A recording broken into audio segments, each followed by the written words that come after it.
What's up, guys, and welcome back to the channel. I am a super happy chappy today because I've got a really good opportunity to hang out with Acedeck and a special guest, which I have not announced in this video. So we've got a live stream with the group guys at Acedeck. So please put in any questions that you may have, because this is a great opportunity to get an insight about Acedeck, their journey, and answer any questions you have. So we've got a representative today from Acedeck. We have got Oliver. So welcome, Oliver. Hi, Thomas. Hi, guys. What's up, man?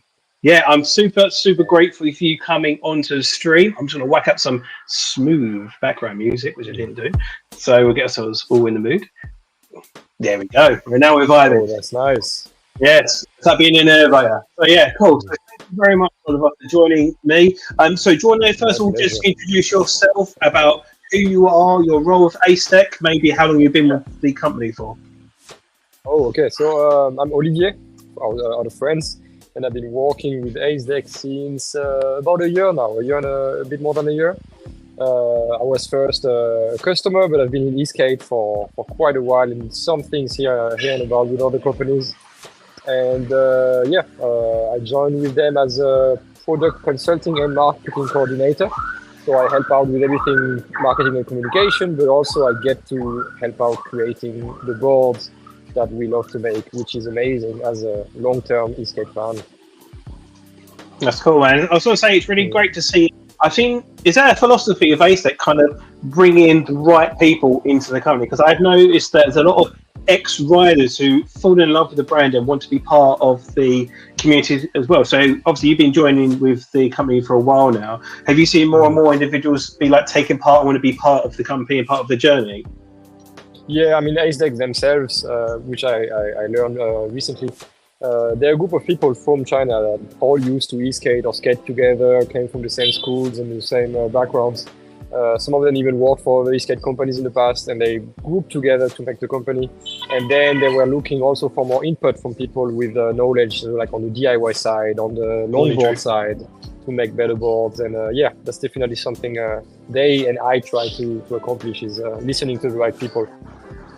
I think it's been really interesting because you say there when we got started that they've obviously been in the scene for a while, because I think that's one thing that's not really promoted enough, and I've not really seen talked about very much, because it's very impressive that Acedeck obviously come out and then also smashing out high quality products straight away. But actually, they've been doing this a long time. So do you want to talk more about the backstory of where Acedeck have come from, and not just like, let's make a board off we go, but they've been doing this such a long time? Yeah.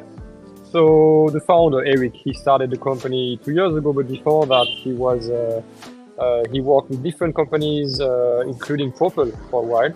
And then he wanted to make his own brand, because I think just like you do, after a while of riding so many boards, we all kind of have an idea of what the perfect board would be, what you would want to do. If Thomas, tomorrow you released a brand and you wanted to make a skateboard, I'm sure it'd be pretty good because of all the experience you have.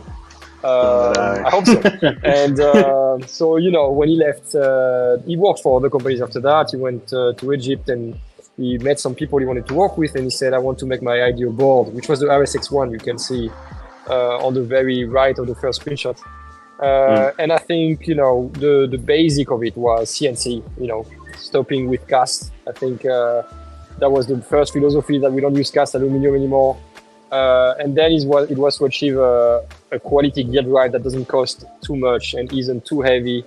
And then a mountain board, because that's something that was lacking, and that's something we all, the team from Acedeck, not just team, but especially our engineers and designers, they all are started in the DIY scene in China. They used to make boards for people or repair boards, and a lot of them were mountain boards. And that's where the background of the Nix comes from, is that he was already making his own mountain board, the designer and engineer. I think it's really good, because I feel like mountain boards as a scene has always been super high, massive, expensive boards, and as a customer, you need a degree in engineering just to assemble one, and that's as a customer's point of view. So I think it's great that you can finally buy a complete mountain board out the box straight away. Yeah, that's my opinion too. I was waiting for that myself for a while, before I was with Acedeck. That was my hope, because I as much as I like to tinker, I am not a DIY specialist, you know. And the options out there are still decent ones. You know, there's Trempa, there's Apex Predator, that's an amazing motherboard, but it's still not as ready off the board for most people in the world, you know, out of the box. And also it's a different kind of price, yeah. Well, say hi to Sincere, that's James from Mboard. Yeah. Loving I literally live in AcedeckCon. It's literally the hype of the community at the moment right now. Hi, James. But yeah, hi, James. But yeah, actually, just one thing, just big shout out to James. He actually obviously did a new video on the new M-board wheels, look really, really nice. So hopefully we'll see those soon. It'd be cool, but that's why I love to see the compatibility of everything, to see those boards and different boards and stuff like that. Right, so what I'm going to do is I'm going to bring in our special guest, which I haven't spoken about as of yet. Guys, just while you're in the stream, please put any questions in now, because it's probably one of the few opportunities you will have to ask any questions about the Acedeck journey here, so please put the questions in. Okay, guys. So we are bringing in Mr. Drew Elliot. Wow! I know. What's up, guys? What's up, man? Thank you for joining me, Drew. I really want to get another demographic as well on here, so thanks for joining, Drew. It's really good to see another perspective as well on the kind of Acedeck journey, really, because you've kind of had, you know, a different demographic. Obviously, you've had kind of the racing element as well. So, like, what was your? I can't actually remember off the top of my head. What was the first Acedeck board that you featured on your channel? So the very first Ace board deck that I featured on my channel was the Ares. So in Vegas, I literally was a fan of Acedeck when Acedeck first came out, the X1, the initial one, and I was blown away by it. I mean, again, at that time, 12S4P was kind of those crazy boards. And when the X1 came out with the 14S4P, the CNC trucks, like Oliver said, is that not having any of those forged parts or cast parts or anything like that, it was just mind-blowing. And, you know, it was one of those things where it was those talked about things. So, yeah, a little burnout there. Yeah, so when I tried to communicate with them, was trying to work with them, and then finally we got linked up together. And we got to, you know, with the Nomad, they wanted to release the Nomad at EastgateCon last year, the N1. And due to Hong Kong's shipment and customs and stuff like that, sadly enough, the boards didn't arrive until the Monday we left. Literally, the Monday we left, it was crazy. The boards arrived there.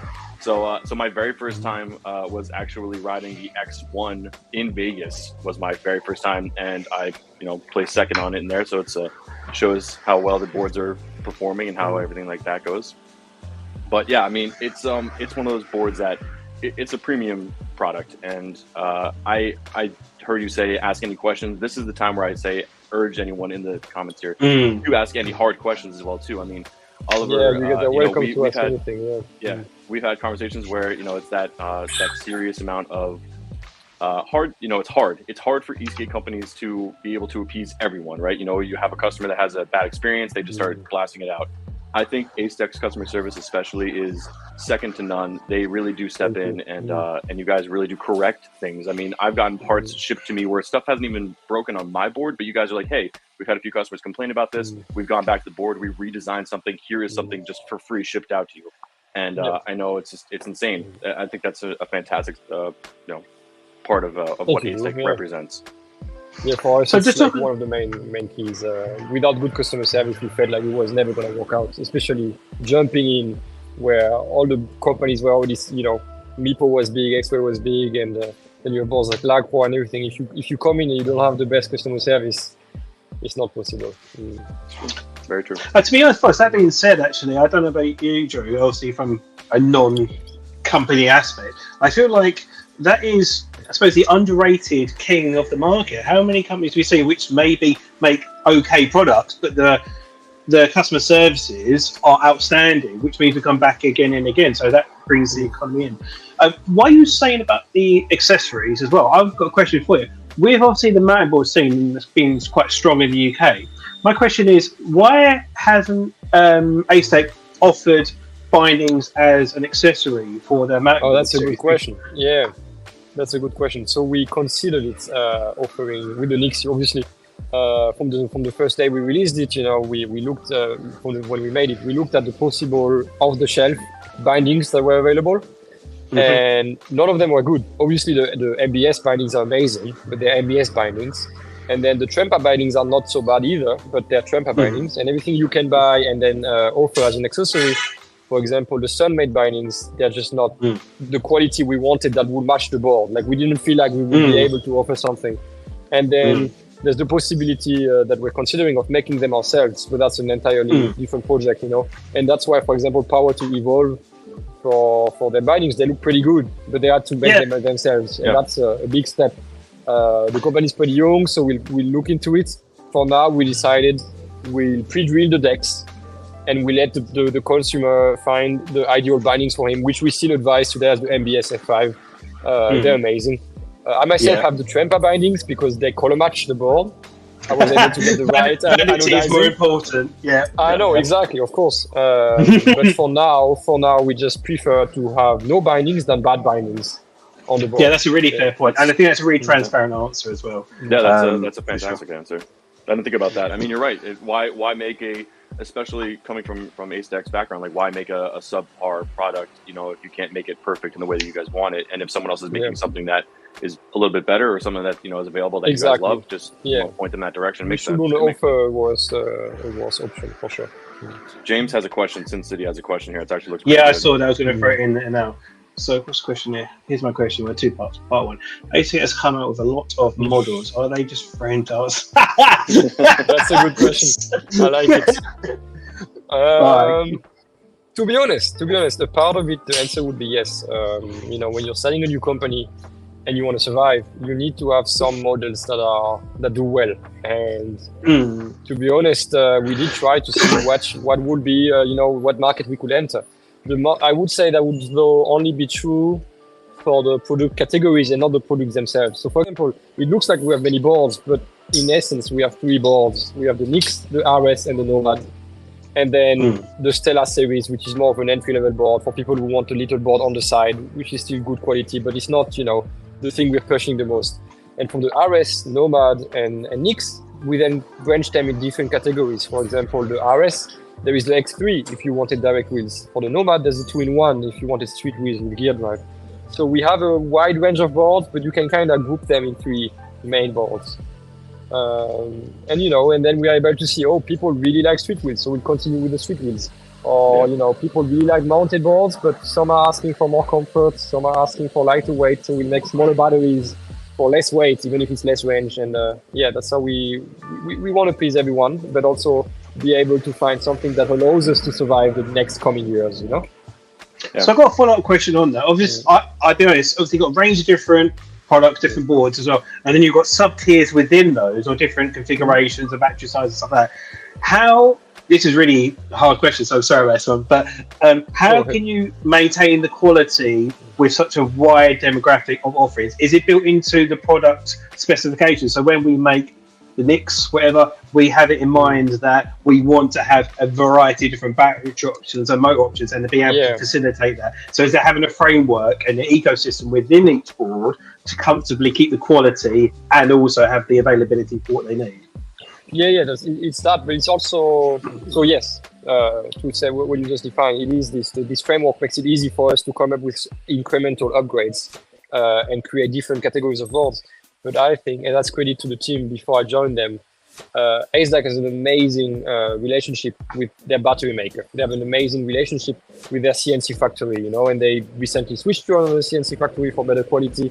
And this allows them to have very fast-paced evolution of their boards. Like, we don't wait 2 years or 1 year to come up with a better solution to a thing. Sometimes we even go from one batch to another, and then the previous batch will ship them the better version. And I think we're not a boutique brand, right? But we are able to act a little bit in that way because all the factories that we work with are very close to our offices and our assembly factory. And we're able to get quick, samples and quick parts that we can improve upon them very quickly and not wait too long.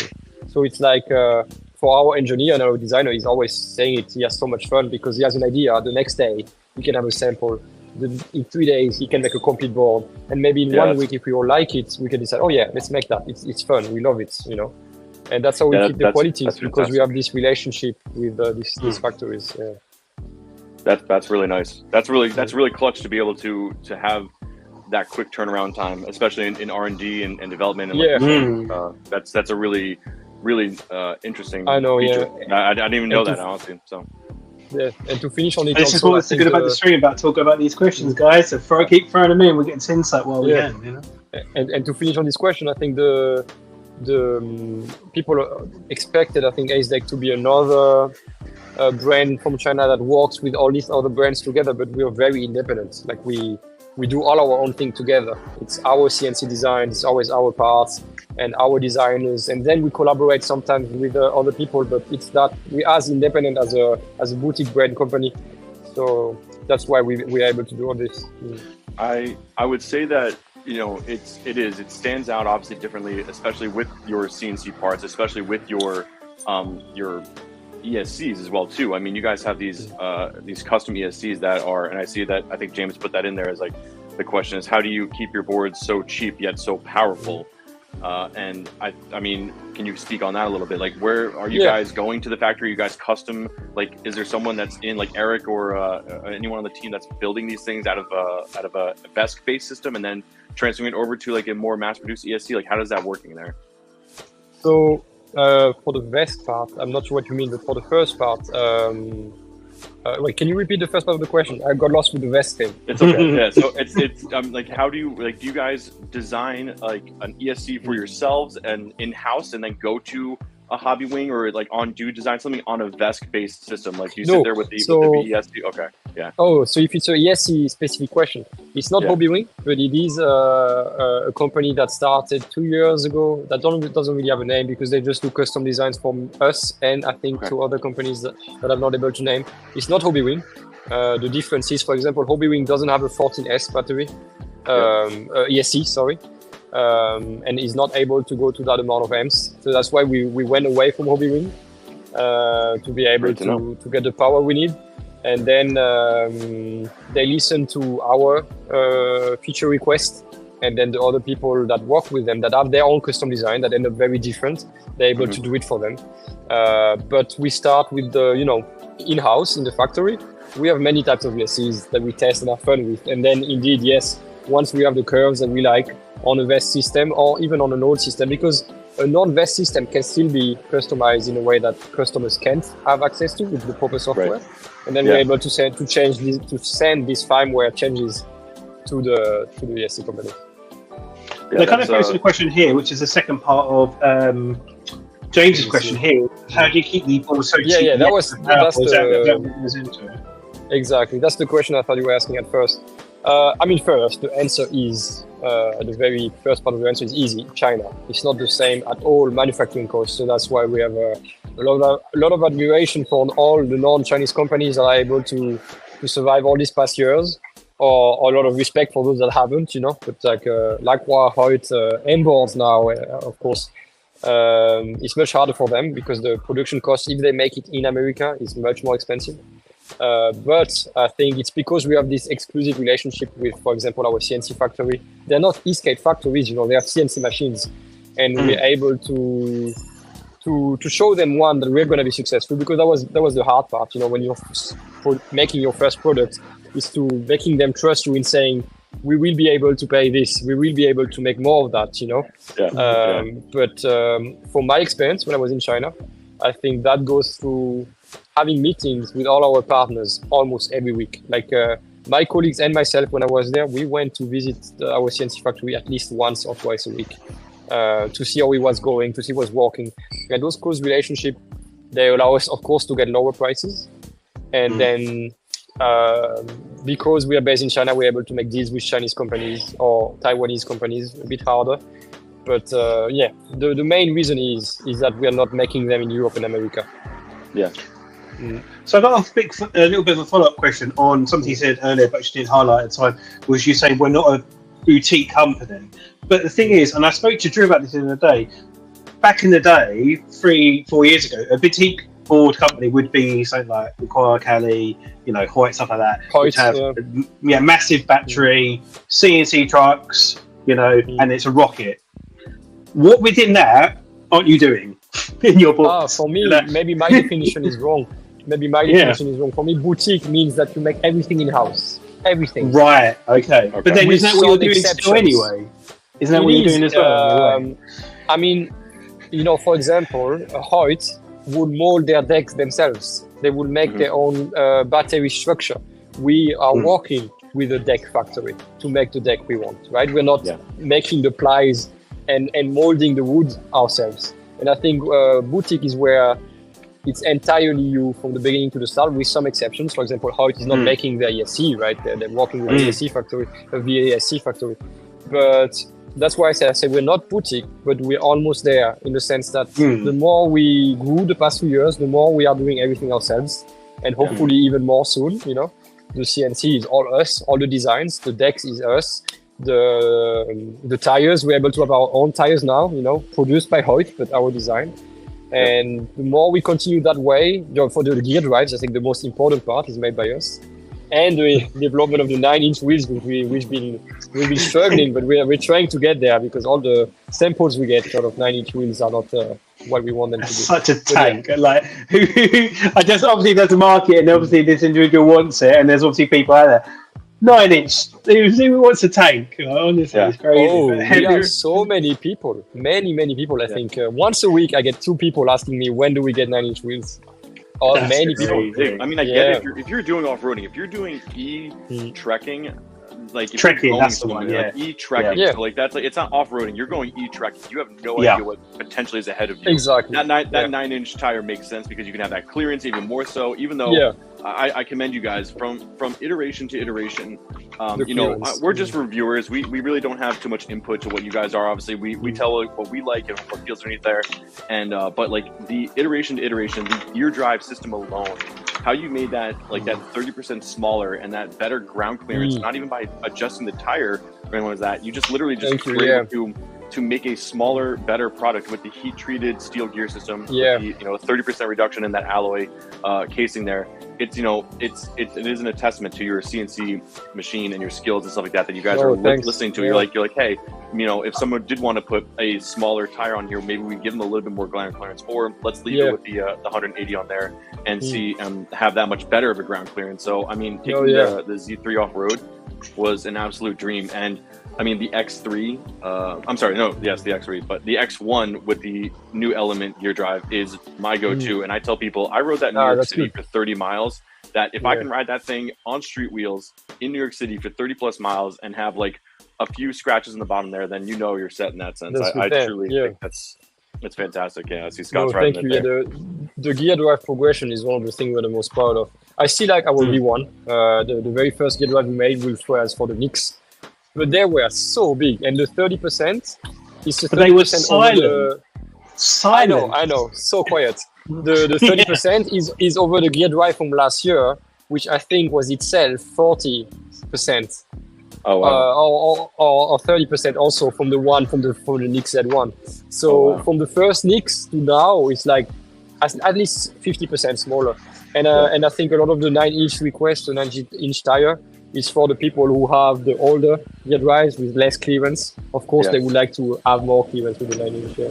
That makes sense. I just want to do a quick fire, answer a couple of questions, because I want to make sure I get these answers in. So I'm going to go through a couple of questions, guys, and then we'll go back on to the interview. So here's a really interesting one, obviously based here. So what was that one? This one here. Yeah. So not that one. Sorry, this one. Sorry, there we go. Are you worried about? I feel like, for me, how fast Acedeck are moving, this shouldn't be a factor. But is there any concerns with intellectual property rights being compromised or stolen with the products you make? I feel like in e-skate, it's a bit hard to claim much of anything other than visual designs in terms of gear drive, suspensions, deck shape, battery weight, battery technology. Most of the electric skateboard development from the very start has been based on existing technologies. Like, no one's inventing anything so much right now, other than, for example, when people made, like, for example, the new Propel truck. That's something that they should patent or make something unique, because that's something very unique. But original suspension trucks that we have, that Propel has or Baja Board has, that's something that is a direct translation from car technology, RC car technology, and most of e-skate is built like this. So the philosophy also is different in each country and for each company. but there's not that many incredibly unique features in any of the boards on the market that anyone should be worried too much about intellectual property, other than visual design or branding, you know.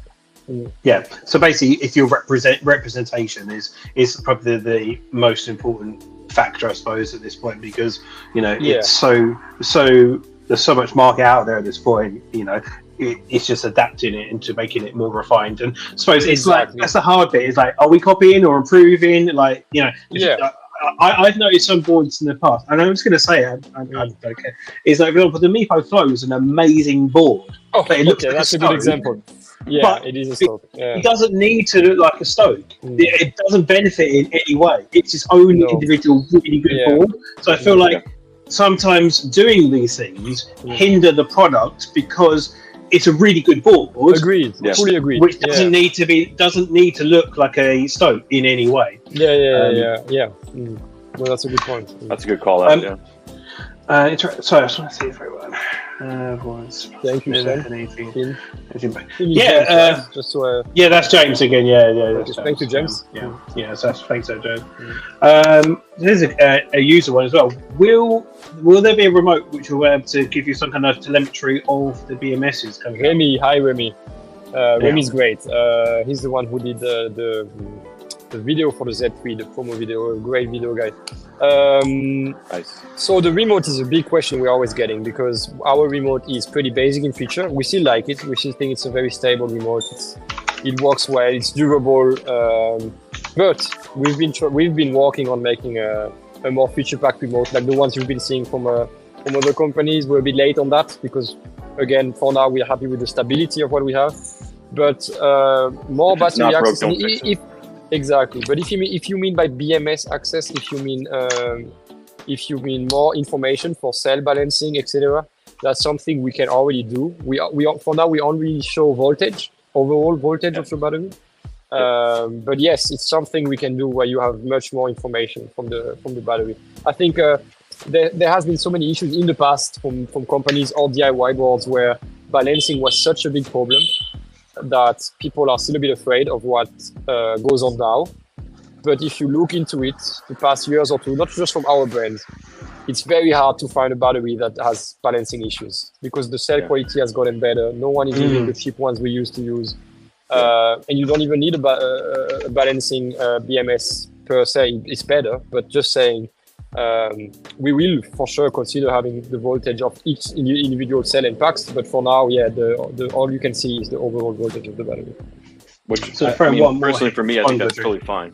Yeah, no, I think I agree. I think that I personally I know there's 10 bars up there, and you can based on the 10 bars. But when I'm riding, especially in long distances, I'll click and flip over to voltage and look at my voltage reading. I know on a 14S, I know at 58 volts, I'm full charged. At this many volts, I'm halfway down, and then so on and so forth. And of course, it's smart enough to know that it tells you the voltage warning. Like I was out in the woods the other day, I was on the Z3, and I was getting close to 25%. It said like, hey, you're at 25%. I said, oh, okay. And like that's just a good knowledge to know that you guys have that in there. And I like the remote personally. I think it's comfortable. It is the same design as your other iterations, but people always want more, and I think that you guys, if you do come out with the remote, I'm sure it will be absolutely fantastic. Thank you, Drew. I just want to say one thing, and I want to throw in a really important question I just saw just now. I don't know about you, Drew, and it's just kind of between both of you, this one.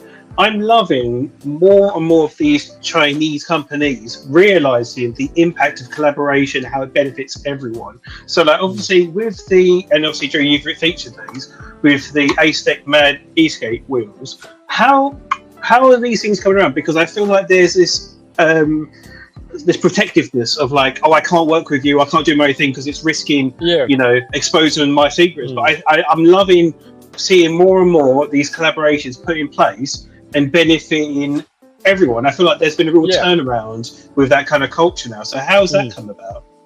So it goes back to what we said before about not being able to always deliver what we wish we could. So for example, I personally think the Mad Wheels are the best e-skate street tire on the market. I like orangutans, I like that board, but to me the Mad Wheels were always the best one. And the wheels we are offering with our boards by default, they're good. They're good, you know, they're good enough. The one you get on the 2-in-1 Nomad with before the collaboration, they were normal good street wheels, the ones you'd find on the other street wheel boards you would buy. But when we make a product like the X1 or the Nomad Street, we're really loving the street wheel aspect of riding. We want to make an amazing street wheel board. And if we make an amazing street wheel board, we have to pair it with amazing wheels. We can't just pair it with an off-the-shelf wheel that we would usually have, you know, like the one you would see on the image there. That's the normal ones. So that's where we contact those companies, you know, the same way Boosted has done in the past. Boosted wasn't able to make a good truck, so they contacted Caliber. They were not able to make a good wheel, so they contacted Orangutan, you know. If one day we can make a collaboration with MBS to have their bindings on our boards, that'd be amazing. But yeah, that's usually how it goes. We just want to make the best boards. And if you want to make the best boards, you can't have, you know, cheap parts. You can have CNC amazing trucks and then a cheap wheel, right? Yeah. I think you nailed it with that. You're saying that, you know, hey, we can't make the best bindings out there. We can't make the best wheels out there yet. So go and get them. Go get the best wheels. Go get the best bindings and be able to provide that for customers. I think you guys nailed that. I agree. I think Mad's one of the best wheels. Oh, the bushings, right? The bushings. Yeah, that's something we hopefully. I know. That's something we're working on. Yeah. Exactly. But that's perfect in that sense. Is that, like, you know, Riptide's out there, Venoms are out there. There's other companies out there that specifically make them, and they're fantastic. And it's not that I have a problem with off-the-shelf bushings. It's just that, you know, especially when it comes to my ride that's what style, it is. I'm spoiled, and I say in almost every video that you don't realize how much a bushing changes a complete ride feel of any board. Everything. It's just you can dial it into your weight, your ride style, everything like that. And it's not that you guys don't have them, but you know, when I said in my video, the N3 video, is that when it came in, it was completely like this soft, squishy mess. Yeah, it was the wrong one, but yes, it was. For sure. And you shipped them out. You guys shipped them out. And you know, I say it myself when I get one of our boards to test, or you know, I just switch the bushings immediately. I also have a big Riptide pack, and you know, it's obvious. We're not able yet to get a good partnership with a good or to make our own amazing bushings. Riptide is just that amazing. They're just really, really good at what they do. So, you know, even our customers, we tell them, you know, you're welcome to immediately get a good set of bushings. It's definitely. But the goal is to make more partnerships, like you mentioned, Thomas. If we are able to make more partnerships to improve our boards, that's the way we should do it. Yeah. It just helps everyone. I think it's a win-win for the market. Yeah. 100%. User gets a better experience. There's also reputation as well. So obviously, with Mad Skate, come with you guys, you've got a blend there, then you work together, and everyone improves. Right, I'm going to throw up. So we've got some really good questions, guys. So keep throwing them in. I'm going to do a quick fire some questions, and then we'll go back to the chain. Where do you come up with the names with the boards? Because I've said this before, and I've kind of joked around this with Drew. It's like battleships at times. It's like the Z3, and I know. You know. So I think the question you're really asking is why are we doing these names, not how. For the Nomad and Nix and RS, we get some good suggestions from people we know and good friends. But for the Z1, Z2, Z3, N1, N3, X1, X3, I feel like we could have done that better, in my opinion, as my personal opinion at Acedeck. I feel like it's confusing not because the name is long, but because N3 sounds like the next generation of the Nomad, right?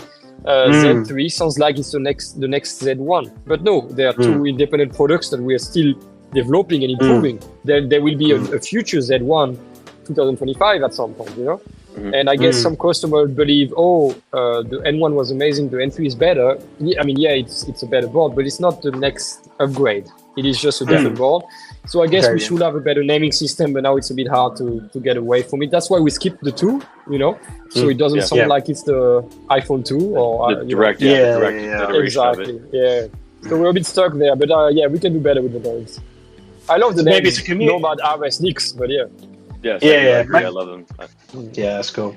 Do you know what? And I'm going to say this now on my stream. I'm going to own it. My channel name is not changing because of that board. By the way, just so you know, there's a story behind it which I'll share for another thing. But we never made a link. By the way, Nomad is a very generic word. It's fine, man. I didn't even think about it.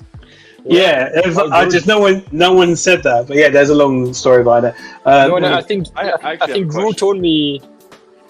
You wanted to change your channel name to Drew RS or Drew Nix or something? Yeah. Drew Nix. It's a weird one. I know. It's cool. It's Z3. Yeah. Right. What else? So I have a question here. So with the development of the N1, and I covered it on my channel and stuff like that, but that ESC was the 90 amp ESC, and it was so incredibly powerful in S plus mode to the point of almost a fault in some people's aspects.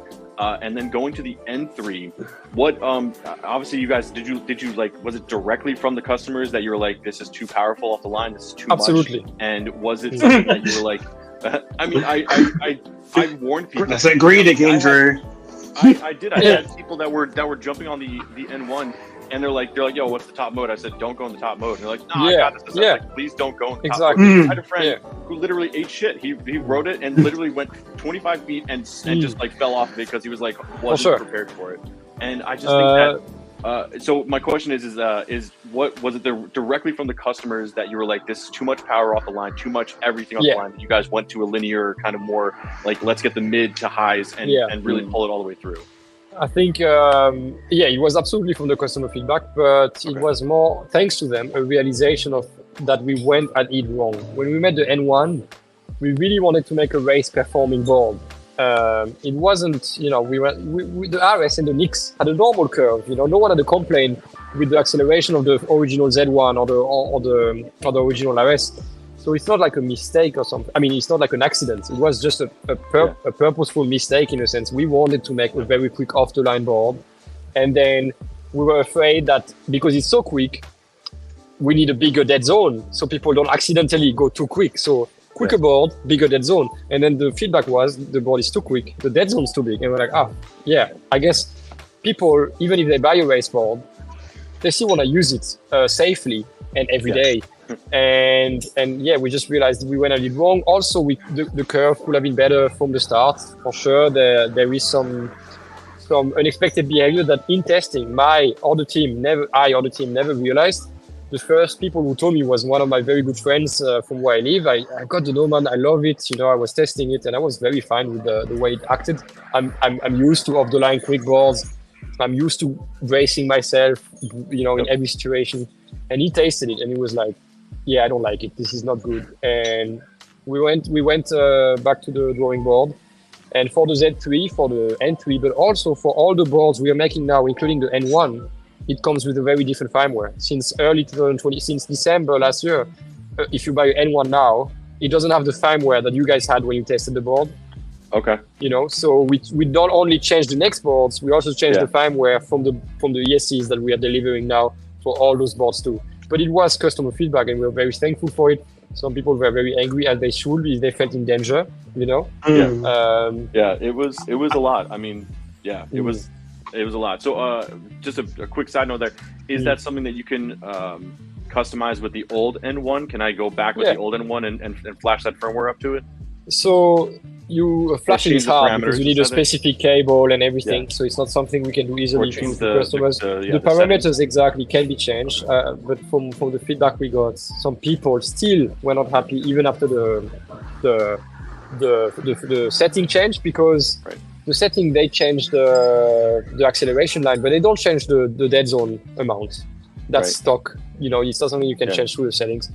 So for some people, it's not ideal. I still get people today that tell me I'm still completely fine with the original ESC. I like it. I like the off-the-line power. S Plus for me also, like I think you said, Drew, S Plus for me has to be hard to control. Why have a mode that's easy? You should always have, something a bit more dangerous. Like if you push a Ferrari off the line, most people will crash at the first, turn. So, but still, the S Plus mode in our new boards, it comes also weaker, but people can change it, like you said in your review. They can make it strong again if they want the crazy S Plus. So we just accepted the feedback, So if people have the old ESC now, change the acceleration, put it to the minimum, change the power output. You can change the power output for each individual mode. You can change the power output as a general setting. You can change the acceleration line, the top speed, and then you get almost where the new ESC is. But That's perfect. Yeah, that's a fantastic answer, because I had people that were buying the board coming to me and afterwards they're like you weren't joking. Like, this is rocket. And I said I wasn't. I said I was very serious when I said I was like with a very big warning. Like I've ridden a lot of boards, powerful boards, not so powerful boards. I was like, and this is one of the boards that scared me when I first got on it. I was like, oh, that's a lot. This has happened to me too. A few people that were very confident because they have boards with maybe 200 AESC DIY with insane specs, you know. And I tell them, please, the settings are strong and the board is stronger than it looks. I've had people test the Nomad and the Nix with a 90 AESC, and they'd be like, Acedeck is lying. It has to be 180. It has to be 90 per motor. There's no way this is a 90 AESC. And this is just because the overall settings, but also the gear drive to motor collaboration is just very strong on our boards, the cell we use. So people don't expect that amount of power for also a Chinese board, right? So they think we're still in the old days where the only the DIY is fast and the pre-build is weak, but we're not there anymore. Different chapter for sure. I think that's really important that you say about like, because it is a maturity thing as well. Is like it needs to be. We're individuals who, you know, we're in a niche community within a niche market within niche, right? So I think it's very important that over the, you know, the whole scope of the industry, that the board comes out accessible for everyone. So I think it's really important. But so throwing here a bit of a challenging one here. So someone said they've gone to the website and they got immediately had to go for I saw this. I'm going to say this as well. I had the same thing, and do you know what? We're going to keep saying I had the same thing evolve. It took me about 20 seconds, which ain't a long time, to just click X's to get onto navigating things. So how do you find to get the balance between obviously helping people with the product and then go from there? Yeah. So first off, I don't think it was asking for your personal information other than your email. Which is, you can consider it personal information, but if you're going to buy a board, you're going to be giving a lot more than your email. You're going to be giving your name, your address, your credit information. The pop-up, if it's annoying, we can consider removing it, but it's a very usual thing to go on any website. I'm sure even all the brands we love around us, if you go on their website, they'll say, if you join our newsletter, you'll get 50% of your next purchase. It's a win-win usually. If a pop-up is annoying, maybe we can make it less intrusive, maybe not in the center of the screen. But I wouldn't consider an email personal information. If that's, I would say moving it over or down to the right, to the bottom. Maybe, I think. Not as intrusive would be something. Because I do the same thing. I check the website daily just for stupid things on my own, and it's one of those things where it pops up right away. I just click it. For me, it's just click it away. Put my pop-up. But maybe we can have it at the bottom. That's great. And it's very important, guys, to put these controversial. That's the thing. This is the question as well. We don't want people, and this is what I say about the feedback on. I don't know about you, Drew, on my video. With an element of like, let's be fair here, but like critical feedback and fair feedback is really important, because I don't want someone to say, "Oh, your website's perfect" or "Your video is perfect." That's not helping. Until it's about that balance. Like, let's have the compliment sandwich. Yeah, it looks, high res images of that, but like being bombarded. How do I do that? I hate this myself. Help people, but not smother them. It's all balanced. But I suppose with that comment, just please, I suppose be aware you are being heard. Let's talk about it, and it's refining it. I think that's really good. So thanks for the comment. It's really important. I would say that, especially with you guys on your Facebook group, that if someone goes up there and posts something within less than an hour, you guys are on that thing, commenting back as a customer service rep, saying, "So sorry about the experience. Let's go ahead and talk about this." And then the day later, that guy's coming back going, "They helped me out. Everything's fine. Thumbs up." Like it's one of those things where you guys are very, very vocal in the community, especially the Acedeck community on the Facebook page. That you guys are always constantly in there talking to and commenting with and explaining what it was. So I definitely agree to that one. There was one on here, I think this is 4-wheel gear drive. Literally my next one I was going to. I'm surprised you guys haven't got, I suppose there's been 4-wheel drive gear drives, obviously. I think we're speaking about opening about the X-Ray Atlas, stuff like that, I suppose, but it's the cost factor. Like with the bio board that I've got, it's 2 complete boards in one. And obviously, X-Ray boards and 2 gear drives kits, and then 2 CNC trucks, CNC trucks, that sort of thing. It's a cost factor, isn't it? It's like legit. It's a cost factor, but it was also for a while a size factor, a weight factor.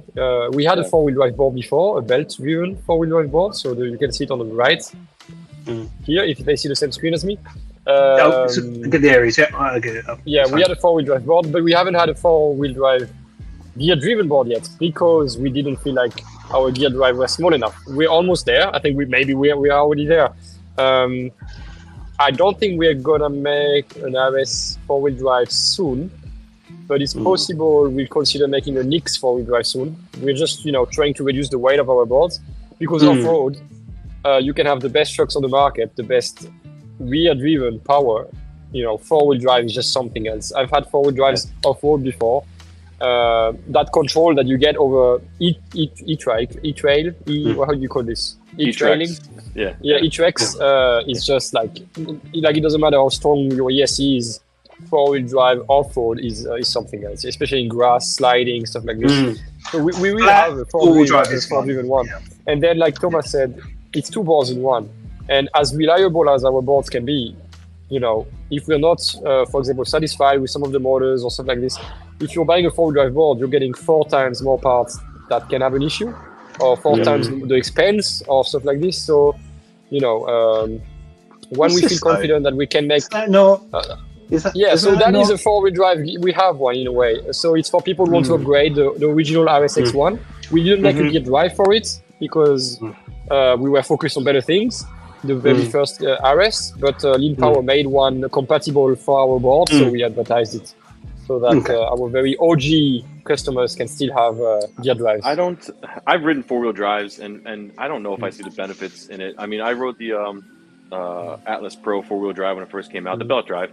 And it's nice, but I feel like, with something like what you guys have produced with the new ESCs, I don't think on road, I don't think you need all of that power all over the place. I think it's almost. But you lose range as well, so it's the range. Yeah. Not that much anymore, but it's not about power. So that's what I first thought before I had the RSX1 4-wheel drive, and then on the boards, I was like, I don't need that power, but I think that's the future of racing. The grip you get off the corners is incredible. When you're entering a corner and then you're exiting a corner and then braking, it is another type of experience. And you got a lot more. You'll see, I think, at this KCON this year, more and more 4-wheel drive racing boards. Very lightweight, super small motors. You don't need a lot of power, so you take smaller motors, so you gain weight. I don't know if Post Toast is watching now, but he's one of the DIY people with an amazing 4-wheel drive racing board. And I think for me, it's like I said, when you're exiting a corner and you got the front wheel taking action, and you don't have to wait for the rear wheels to be there, it's a different feeling. And the braking also, when you're braking very hard on two-wheel driven board, you can have a braking wobble, not a speed wobble, a braking wobble. It's very hard to get that, or almost impossible, I'd say, with a 4-wheel drive board. So also as a safety thing, it's amazing. But weight for me is the big factor. So if we can have this hole much smaller, you don't need 4 massive motors if you are 4-wheel drive. Yeah. It's better to take smaller motors, smaller everything, to have that grip action. James said the same thing, exactly. That's the future. What about the X3? How about X3? What's so that's an exciting one. You said this is your wish list, isn't it? You've spoken about this, Jerry. No, this is the X3. In my opinion, is and Oliver and I have said this before, where it's my underdog favorite board of the year. It was one of those ones that slipped in under the radar but it is still, to this date, one of my favorite just street performing boards out there. I think that it's amazing. The all-wheel drive, it's just so smooth, so quiet, so stable, so fast, and the range is killer. I think it's and the free rolling, right?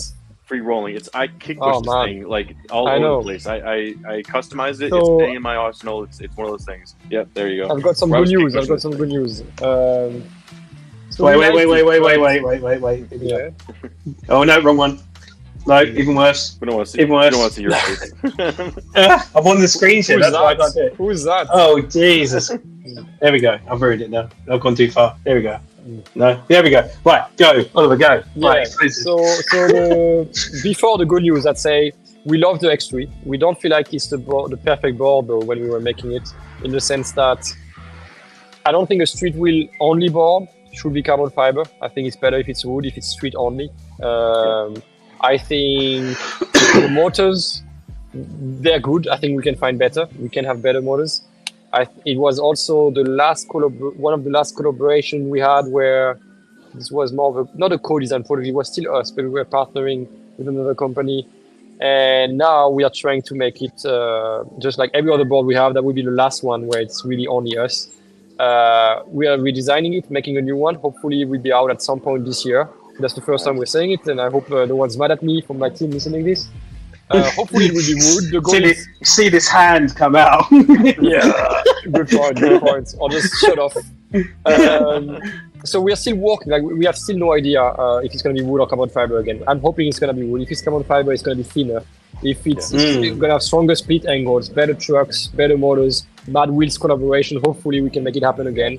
Nice. And then it's going to be an even better RSX3. Yeah. And it's going to be called RSX28. I'm kidding. Yeah. Perfect. That's good. That's perfect. You should put in that. Do you know what? It'd be cool to see this. I said put out like a community thing. Next brand board. What should we put it out there? What could it be? Exactly. Community. It's probably still going to be called X3, but X3 2025, the new X3, right? But yeah. Right. Yeah. So yeah, Drew, I'm as excited as you because when I got the X3, my mind was blown. Before joining Ace, like that's the only DIY board I was wanting to make was a 4-wheel drive, direct drive board, and I never got to make it. And then when they told me they were considering making one, I was like, okay, yeah, please. It was funny because when it was we were discussing it at last year's Eastgate Con. They're like, where they sent us over these things, and they're like, "What do you think about this board?" And I was like, "Is that a 4-wheel drive, direct drive board?" And they're like, "Yeah." But I was like, "That's fucking brilliant." And my only experience with it actually at that given time was Transite, which is the first time I ever rode a 4-wheel drive, direct drive board. Was Transite had their boards there, and I just couldn't believe how quiet and how powerful it was, even off the line. I was like, I was way more surprised than, because people, they talk, like, especially in DIY industry and stuff like that, they're like, oh, direct drive is not the best drive system out there. Gear drive, belt drive, those are the tops. And I was like, oh, okay. But then I hopped on Transite's board, and I was like blown away by it. I hopped on the company race, blown away by it. And I was like, what are people talking about? And then when the X3 came out, I was like, this is exactly what I wanted. Is that super sleek design and just incredibly powerful. I think it's actually one of the it was a super powerful. I mean, I hit like 38 miles an hour on this thing without. You was raving about it because we have our little party. It's like, dude, like this thing is unbelievable. Yeah, I know, and it's because 2-wheel drive, direct drive, for me, they just don't. I mean, I haven't tried a race 2-wheel drive. I know they have a 2-wheel drive and a 4-wheel drive, but to me, direct drives, other than the race, which I haven't tried, they just don't work in 2-wheel drive because they're not powerful yet to get you off the line or brake as strong enough. Like even in 4-wheel drive, we are almost matching the braking and acceleration capacity of the Nomad, but we're not there yet. So direct drive, in my opinion, I'll say suck in 2-wheel drive. It's very hard to make them work. They overheat. And they just don't have the capacity to do the same thing as their belt or gear drive brothers, which is a shame. So most people, when they hear direct drive, for good reason, they're like, why? And so when we released the X3, I had to write an article to explain exactly why this is amazing, because direct drives, if they're powerful, if they're strong enough, and if they're in 4-wheel drive, they are some of the best. Even if they can take a beating, bad clearance always. It's never gonna have the best clearance. It's worth it. It's worth the impact. It's worth the scratches. I agree. It's just so good. I agree. I very much agree. I've got a question here about the Aries X1. Are you guys looking to upgrade that as the next Nomad? Okay, so once again, the RS and the Nomad N1 are still boards that exist, and they still have the same gear drive. The N3 gear drive will trickle down at some point in new generation, new boards. But they're very similar. The difference is there's still a POM gear that's 30% bigger, but they're still much smaller than the one we had before. But at some point, possibly, we'll have the N3 gear on the RSX1 and Nomad N1. I really love that weave on the carbon. I don't feel like we had that. I think on the Callies for a while. Cali were the only ones who had football pattern. And I love that design. And when I saw that in person, I was like, it's stunning. Yes, Me too. Yeah, I love it. That's a good question, Greg. The one Greg is he's a huge fan of Acedeck. He's had a bunch of them. Oh yeah, great guy, Greg. Yeah, he's been a supporter of my channel for a long time too. We've talked a lot, so I appreciate that. And Greg, if you're asking if the upgrade is going to be possible for your board, yes, absolutely. Like you can I think that's really good because I suppose it is worrying for the customers because there's such a range of different boards and different tiers.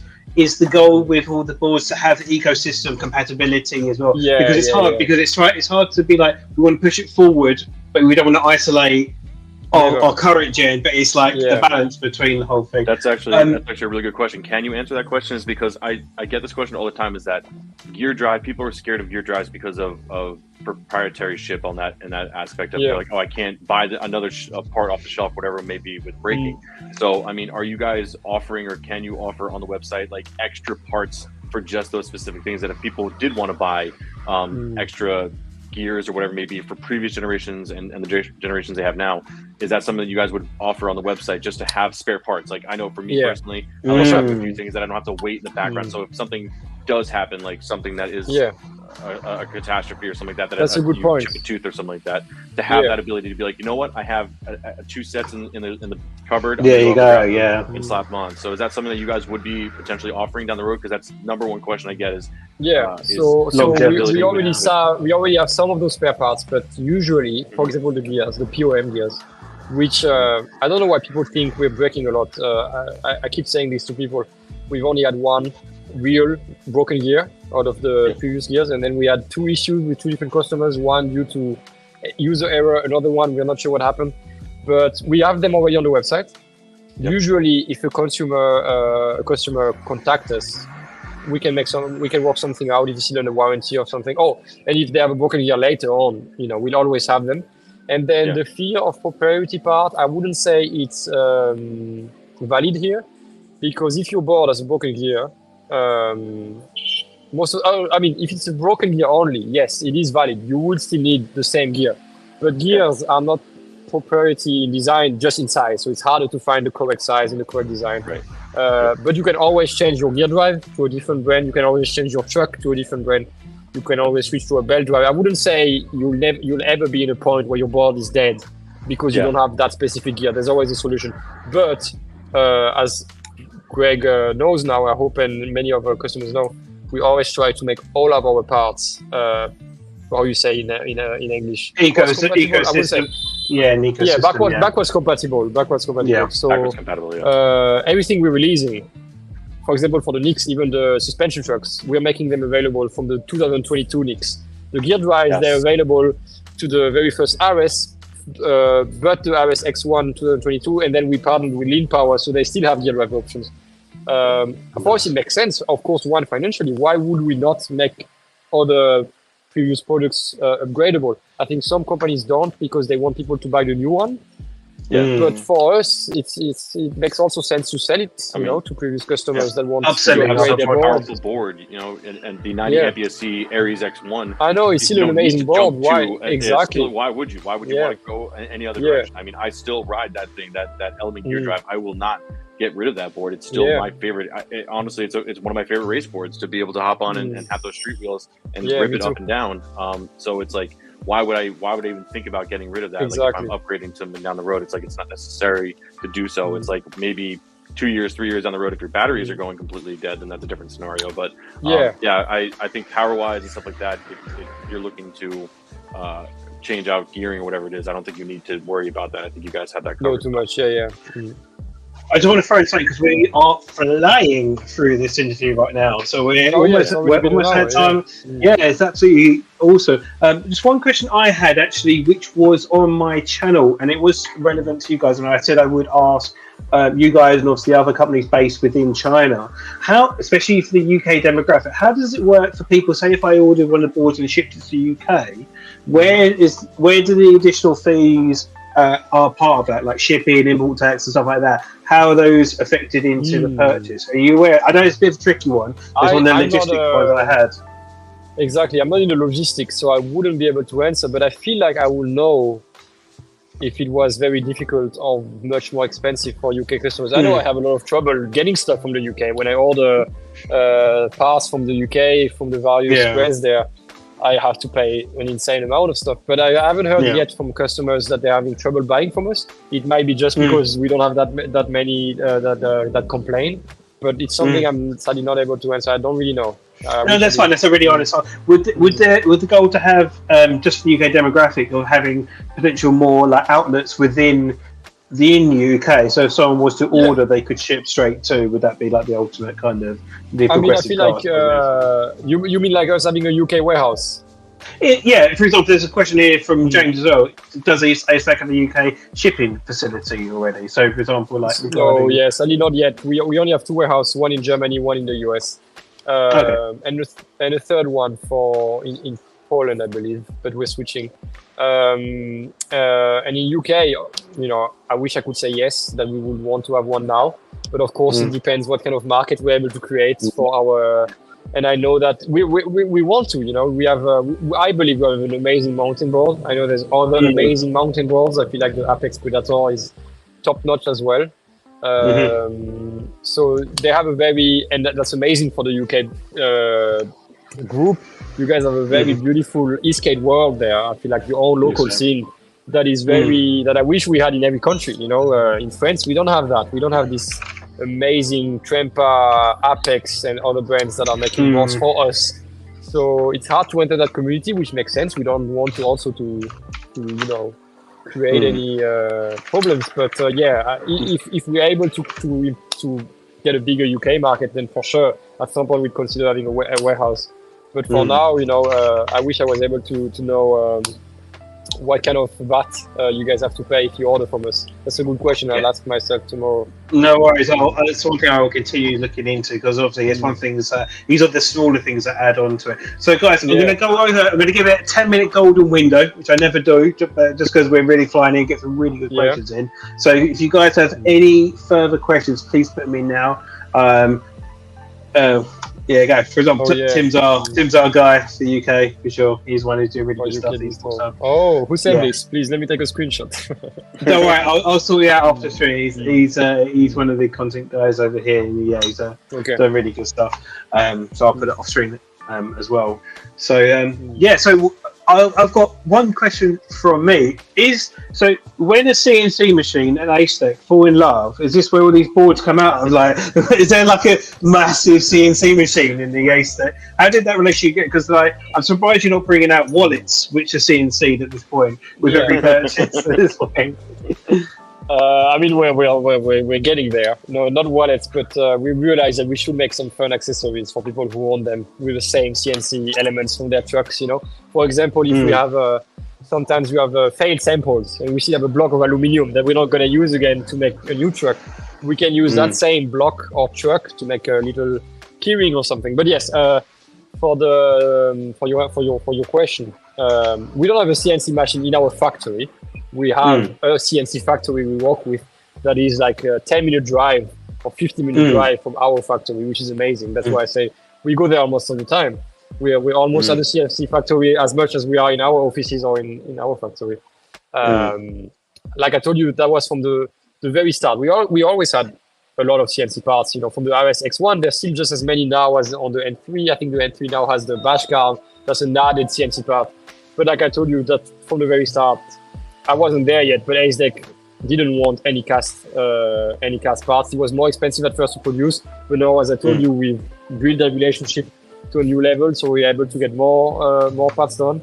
But each we love iteration CNC. gets crazier and crazier looking. And I feel like Go ahead, Drew. It is. From the N1, and better quality. The X1. And like that, the new N3, I took it off because, like I said, I was swapping bushings out, and just how lightweight. We talked about this on the live stream with Scott and the guys. Just how lightweight it felt, but yet how stable and strong it is. Like hitting corners and stuff like that. It was a testament to your guys' design. I mean, it really was. Thank you. it was nuts. It's like, from iteration to iteration, I know you guys, constantly are evolving. Like you said, you're around the corner from it. So you think of something and you draw it up and you're like, here, and bing, bang, boom, a day later, it's in your shop. So that's great. That's quick turnaround time for you guys is crucial, I think, for what you are doing with there. Like Thomas said, Acedeck and CNC machine make a baby. Exactly. And we're getting better also at designing the CNC parts. Like our new trucks, you don't have them, Thomas, but you have the new hubs, for example. They're much lighter than our previous CNC trucks. The hubs, and then the entry trucks everyone's telling us they're crazy light, but they're just as doable. We're just able to remove some of the, when you do sculpture work on machinery, CNC work, you try to find, fine tuning it, because on the I have a set. I'm looking at a set, the N1 right in front of me. The edges. So like first off, it's gorgeous. It's absolutely gorgeous. But the edges, like this is like a 3-piece like a BBS wheel style almost. If you know what I'm talking about in the race world. What you mean. I was a huge car enthusiast beforehand, but it's like it is absolutely stunning, the work and stuff like that you're going in, and this is just a production hub, in the sense of production hub. It's not like a crazy aftermarket hub. This is what comes on your board. But by stock, from the other one, the edges were sharp. Like if I ran my finger on the other edges on the original wheels to these ones now, it's the first thing I did. I put my finger in there, and I wasn't catching my finger on anything in there, and I was like, damn, they really even went further in that sense. The first ones were too, I know, exactly. They were a little sharp. I cut myself, I think, on the first hubs. I remember I was afraid, did I get my shot? Did I get my, no, of course, every time. But yeah, we're getting better. They look better. They're lighter. And weight is, of course, one of our concerns. Making big battery boards is heavy, so we have to find places to make them lighter. I love the fact that, do you know what, it's using this is huge for me, push fit is all the range. I remember, I'm supposed to speak quite freely on this one, my Tramper's gear drive was driving me nuts, and then push fit design is like, it's just the way to go. But yeah, we've got about 5 minutes left, so Oliver, I'm going to leave 5 minutes for you. Anything you want to announce, anything you want to talk about, please speak now. First, I just want to thank you, Thomas, and of course Drew as well for having me here. It was amazing. I'm very happy you can talk about Acedeck, and I really love working with them.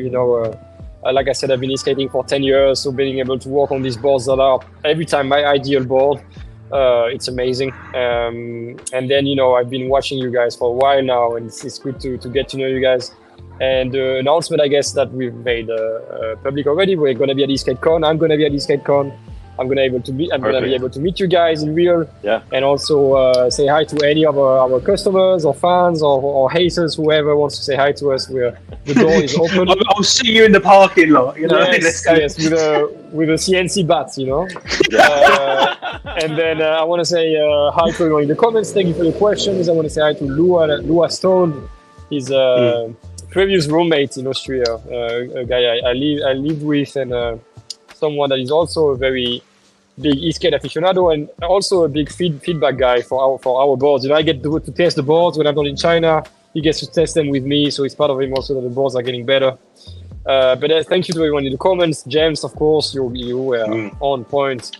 And Tim Wood, I know Tim Wood, of course, from he has a channel, right? He has a YouTube channel. Yeah. I'm just because you mentioned James, I'm going to scroll back. No, not that one. Not that one. 1 second. I'll find it. 1 second. No worries, Anacraft, for your rent. It's all good, man. For the pop-up. Pop-ups are annoying, I agree. I just wouldn't say it's personal information, but yes. No worries. Thank you.